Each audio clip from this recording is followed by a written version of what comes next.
Mostly लोगों का doubt रहता है कि अगर वो वेजिटेरियन डाइट फॉलो करते हैं तो उनके मसल बिल्ड हो सकते हैं कि नहीं, उनकी एक एस्थेटिक फिजिक बन सकती है कि नहीं। कुछ स्टूपिड लोग अभी भी इस बात में मानते हैं कि अगर वो वेजिटेरियन डाइट फॉलो करते हैं तो उनकी एक एस्थेटिक फिजिक नहीं बन सकती। मैं तेको सच सच बताता हूँ, मैं दोनों साइड पे रहा हूँ। मैं वेजिटेरियन डाइट फॉलो भी की है, मैंने नॉन वेजिटेरियन डाइट भी फॉलो की है। अब डिफरेंस तेरे सामने है तो खुद देख ले कि कितना डिफरेंस आता है वेज एंड नॉन वेज से। सच यही है कि अगर तू कंसिस्टेंसी के साथ, डिसिप्लिन के साथ पूरा जिम जाता है एंड तेरे पास प्रॉपर नॉलेज होती है जो मैं तेरे को इस वीडियो में देने वाला हूँ, तो चाहे तो बिगिनर भी है तो महीने का 2-3 किलोग्राम मसल पुट ऑन कर सकता है। अगर हम 1 साल की बात करें तो वेजिटेरियन डाइट के साथ भी तो 10 किलोग्राम तक मसल मास अपनी बॉडी में पुट ऑन कर सकता है।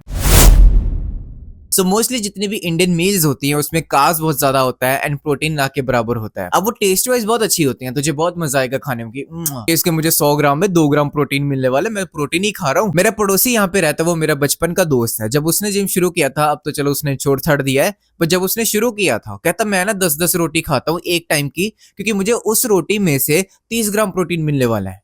I was like what the fuck bro, I mean तो रोटी क्यों खा रहा है? आई मीन प्रोटीन पूरा करने है अगर तुझे तो रोटी क्यों खा रहा है? तो और सोर्सेज तुझे नहीं दिख रहे? तो जब मैंने उसे ये क्वेश्चन पूछा आगे से, पता वो क्या बोलता है कि यार मैं ना वेज हूँ और ट्यूसडे और थर्सडे को मैं वैसे भी नहीं एग्स खा सकता, तो रोटी तो मैं डेली खा सकता हूँ, मैं वहां से प्रोटीन ले लूंगा। आई मीन मैंने उसको पूरा झाड़ा, फिर जैसे अभी मैं तुझे झाड़ने वाला हूँ अगर तेरी भी ये थिंकिंग है। सो एज यू नो ये चैनल सिर्फ एक चीज के ऊपर बेस्ड है, which is an aesthetic physique. उसके लिए मैंने अपना हाफ अ डेकेड का एक्सपीरियंस शेयर करके एक सिंपल सा कोर्स बनाया है। इस कोर्स में तुझे 10 वीडियोस मिलेंगे एक एस्थेटिक फिजिक को अचीव करने में जो भी कुछ चाहिए सब कुछ इन वीडियोस में कवर्ड है। एंड सिर्फ यही नहीं, उसके साथ तुझे लिटरली फ्री में 10 वर्कआउट स्प्लिट्स मिलेंगे। एंड अब भी मेरी बात खत्म नहीं हुई है, उसके साथ मैंने 5 वेज के मील प्लान्स एंड 5 नॉन वेज के मील प्लान्स भी शेयर किए हैं। तुझे कोई भी डाउट आता है इस कोर्स के रिलेटेड या फिर जब तक तेरी एक एस्थेटिक फिजिक बन नहीं जाती, मैं तेरे साथ रहने वाला हूं थ्रू व्हाट्सएप। तो डिस्क्रिप्शन में कोर्स का लिंक तुझे मिल जाएगा।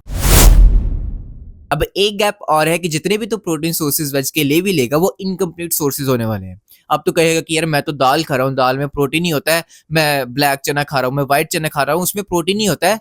बट द थिंग इज जो जो इस फूड में से तो प्रोटीन लेगा वो इनकम्प्लीट प्रोटीन होने वाला है, जिससे जो तेरी बॉडी है वो भी इनकम्प्लीट ही बनेगी। तेरी जो प्रोटीन सिंथेसिस है, विच मीन्स कि तेरे मसल्स में जो वो प्रोटीन लगेगा ही नहीं अच्छे से, बिकॉज वो इनकम्प्लीट सोर्सेज से आया है। थर्ड गैप ये है कि बस ये बोल के छोड़ देना कि हम तो घर का खाना खाते हैं, जो स्माइली से वो ला रहे वो तो हम घर बना के खा रहे हैं, जो मसाला ओट्स बना रहे हैं वो घर ही बना रहे हैं, जितने तरह के भी सूप्स आते हैं तो घर पे बना रहा है उसको। बट द थिंग इज अगर तू उसका पैकेट घुमा के देखेगा तुझे रियलाइज होगा कि उसमें कितने ज्यादा पाम ऑयल्स है, कितनी ज्यादा शुगर पड़ी हुई है, कितने ज्यादा आर्टिफिशियल स्वीटनर पड़े हुए हैं। जो टोमेटो सूप में तुझे टोमेटो का टेस्ट आ रहा है वो क्या है? उसमें टोमेटो उन्होंने मैश करके डाला है। तुझे लगता है ऐसा? उन्होंने बस सिरप डाला होगा, कुछ ना कुछ आर्टिफिशियल फ्लेवर डाला होगा। तो तुझे बस ये बात समझने की जरूरत है, अगर तू घर का खाना खाता है, कुछ भी बाहर का लेके घर बना रहा है, डजंट मीन कि वो तेरे लिए हेल्दी होने वाला है।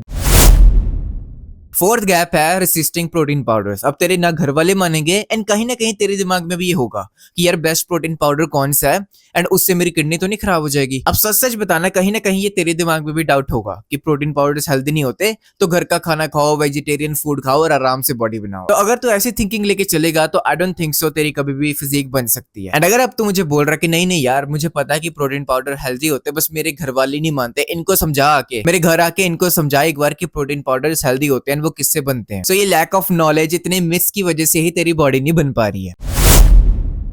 अब थोड़ी देर पहले मैंने बात करी कि अगर वेज डाइट से तू प्रोटीन लेता है तो वो इनकम्प्लीट होने वाला है। वो तूने सुना ना ध्यान से पॉइंट। अभी मैं तेरे को इसका प्रॉपर सोल्यूशन बताने वाला हूं कि तू एज अ वेजिटेरियन कैसे अपने प्रोटीन सोर्सेज को कंप्लीट कर सकता है। और अभी मैं तेरे को कुछ फूड कॉम्बोस बताने वाला हूं जिसको तू एक साथ लेता है तो वो एक कंप्लीट प्रोटीन सोर्सेज बन जाता है। जैसे कि दाल और राइस हो गया।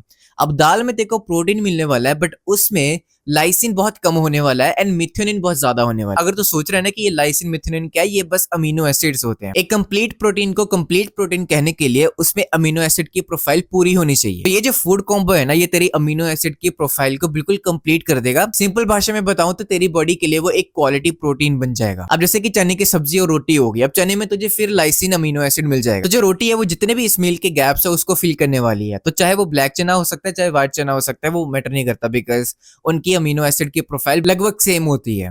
तो रोटी के साथ कोई भी चना ले सकता है, तो ये एक कंप्लीट सोर्स ऑफ प्रोटीन बन जाएगा। अब थर्ड कॉम्बो है कोई भी तरह का सोया एंड उसके साथ में कोई भी तरह की वेजिटेबल्स। अब तूने सुना ही होगा कि ग्रीन वेजिटेबल्स अच्छी ही होते हैं, बट तूने फोकस करना है कि तेरी जो सैलेड की प्लेट हो वो रंग बिरंगी हो, उसमें लाल रंग की गाजर हो, उसमें ग्रीन कलर के शिमला मिर्च हो या फिर खीरा हो। ऐसे जितने भी तेरे को लगता है कि तू प्रैक्टिकली उसको सस्टेनेबल कर सकता है, कि तुझे पता है खीरा तो इजीली अवेलेबल होता है एंड सस्ता भी होता है, तो उसको मेंटेन कर सकता है, तो वो मेंटेन करने वाली वेजेस जो कोई सी भी होंगी एंड उसके साथ में रोटी। तो सोया चंक्स, वेजिटेबल्स एंड रोटी भी एक अच्छा अमीनो एसिड प्रोफाइल बनाता है। अब सोया चंक्स हो गए, टोफू हो गया या फिर सोया ग्रैन्यूल्स हो गए, ये अपने आप में ये कंप्लीट सोर्सेज हैं। तो अगर तो इसके साथ में रोटी ऐड करता है तो एक पावरफुल मील बन जाएगी। अब फोर्थ कॉम्बो है मूंग दाल का चीला एंड पनीर की फिलिंग। तो ये जो चीला होने वाला है ये तुझे प्लांट बेस्ड प्रोटीन देने वाला है, एंड अगर तो उसमें पनीर डाल देता है तो वहां से तुझे केसिन प्रोटीन मिलने वाला है एंड गुड फैट्स मिलने वाले हैं। अब केसिन प्रोटीन भी बहुत अच्छा होता है बिकॉज वो तेरी बॉडी में धीरे धीरे डिसॉल्व होगा। तो जितने भी तूने उल्टे सीधे नाम सुने हैं इनके अपने अपने फायदे हैं, तो जो मैं बोल रहा हूँ उसको चुपचाप कर और उसको ध्यान से सुन। फिफ्थ कॉम्बो हो गया स्प्राउट्स और कर्ड। अब स्प्राउट से तुझे again plant based source protein मिलने वाला है,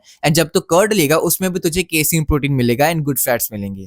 तो ऐसे तो बहुत सारे कॉम्बोस बना सकता है, तो गूगल कर ले या फिर चैट जीपीटी से पूछ ले, तुझे ऐसे कॉम्बोस मिल जाएंगे। मेरा मेन मोटिव यही था कि मैं तुझे प्रॉपर नॉलेज दूं, बिकॉज मुझे पता है तो स्मार्ट है, तो बहुत होशियार है, तुझे बस लैक ऑफ नॉलेज थी। करने का तो सब कुछ रेडी है मुझे पता है, तो एक हार्ड वर्किंग पर्सन है मुझे पता है। अगर तू इस वीडियो को यहाँ तक देख रहा है तो मुझे पता है तू कितना पैशनेटली एक एस्थेटिक फिजिक बनाना चाहता है।